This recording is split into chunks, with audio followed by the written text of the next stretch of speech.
Cast iron is the most beloved and objectively the best pan material, and I dare you to prove otherwise. A big reason for cast iron's status as king of pans is iron's ability to season. If we were to cook on bare iron, the food would be very prone to sticking to the metal. Bare iron is also very vulnerable to rusting, as exposure to oxygen in the air or moisture creates a chemical reaction called oxidation. Seasoning is the process of bonding oil to the iron through heat, creating a naturally non-stick layer above the iron that also protects the skillet from rust.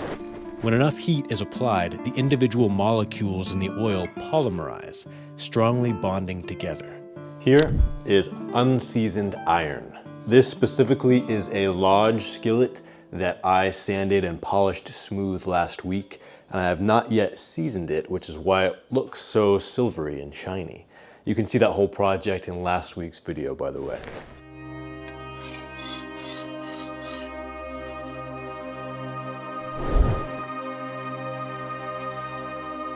Compare that to this skillet, another smooth iron skillet, a vintage Wagnerware that is very well seasoned because I use this thing almost every day. This is my daily driver.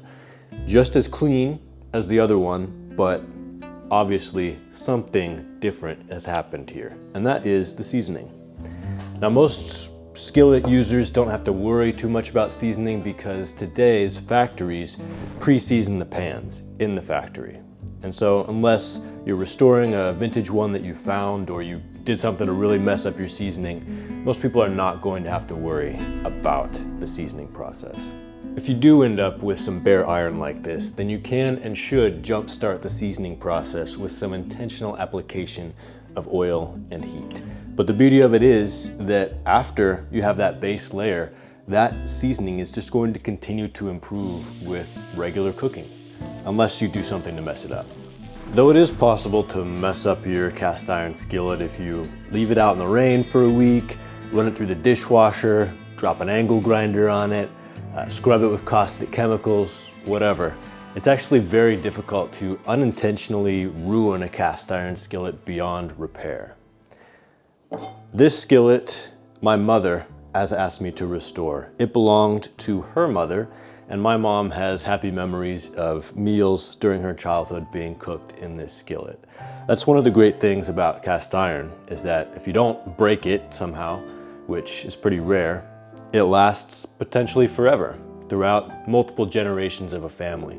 So you can gather sentimentality and nostalgia and an attachment to your cookware over all that time. And this skillet isn't in terrible shape, but I'm still going to give it the full treatment to show you how that's done. Step one is to strip away anything that's on the iron, including old seasoning and any carbon buildup from burnt on food. And there are several ways to do this, including running an electric current through the iron in an electrolysis tank, sanding it or scrubbing it with abrasives, but I choose chemicals, specifically lye. You want as close to pure sodium hydroxide as you can get. I'll put an Amazon link to this one that I use in the description down below. So lye isn't as dangerous as a movie like Fight Club would have you believe. It's not going to instantly burn through your flesh, but it is still dangerous. So glove up and goggle up. And if you spill it all, get any on your skin, then wash thoroughly with cold water immediately. The ratio you want is 1 pound of lye to 5 gallons of water. So you do the math for whatever you're doing. I've got 2.5 gallons of water here. You preferably want to use a lidded plastic container like this one. If you have cats love boxes, maybe put them in the garage or something while you're doing this, or let them play in it for a little while before you put the lye in. And you want to fill the container with your cold water first before putting in your lye. What are you doing? It's got water in it now. Oh, Ray. Oh, come on. Oh, yeah. Spray water everywhere. Get in the garage.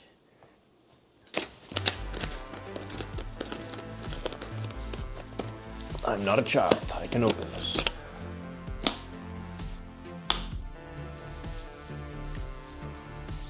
Once you've got your lye solution prepared, insert your dirty pan,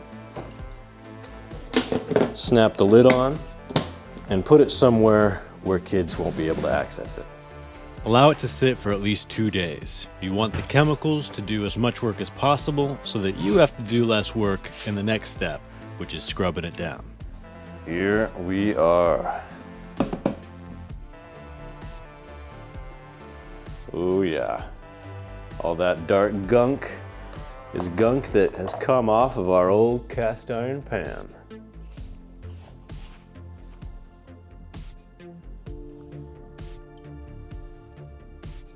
Quick scrub, and all the gunk that still remains will come right off. Bring it over to your sink and start your scrub. Use whatever you have to. You can use a sponge, abrasive pads, steel wool, wire brush. Use anything you've got to scrub it down to bare iron. I also applied some Barkeeper's Friend just to get any last residue off the iron. Once it's scrubbed down to your satisfaction, dry it completely and you'll be ready for the next step. Oh, and that gunky lye bath water, you can just dump that down the drain. Lye is, after all, used as drain cleaner.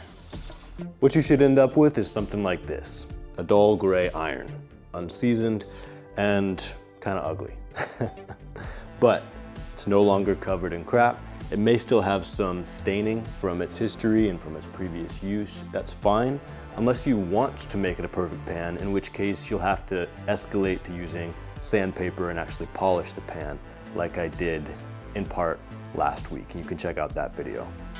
As you can see, there's still some discoloration in there, some divots, and I could polish this and completely remove those if I wanted to, but since they represent my mother's childhood and all those happy meals, I decided to, not McDonald's happy meals, like meals that are happy with her family.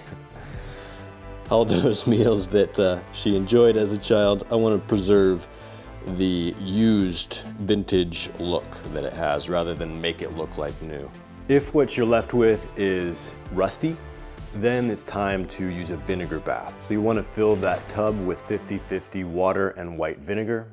Soak your rust ugly pan for 40 minutes, remove it, sprinkle it generously with baking soda to neutralize the vinegar, then wash and scrub and scour until the rust is completely gone.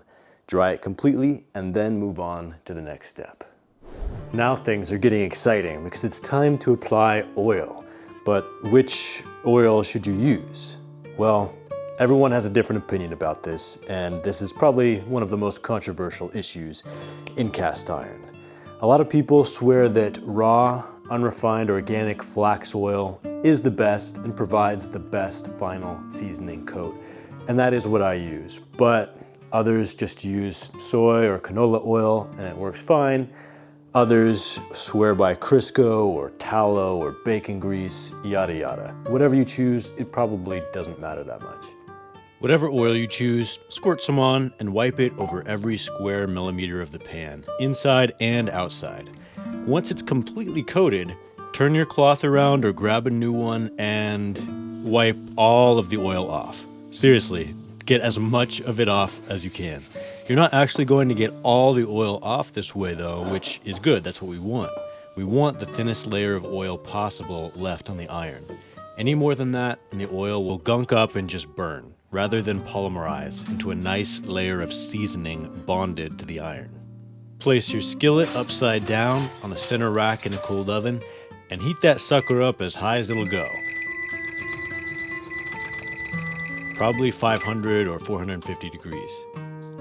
Once the preheating is done, set a timer for 1 hour.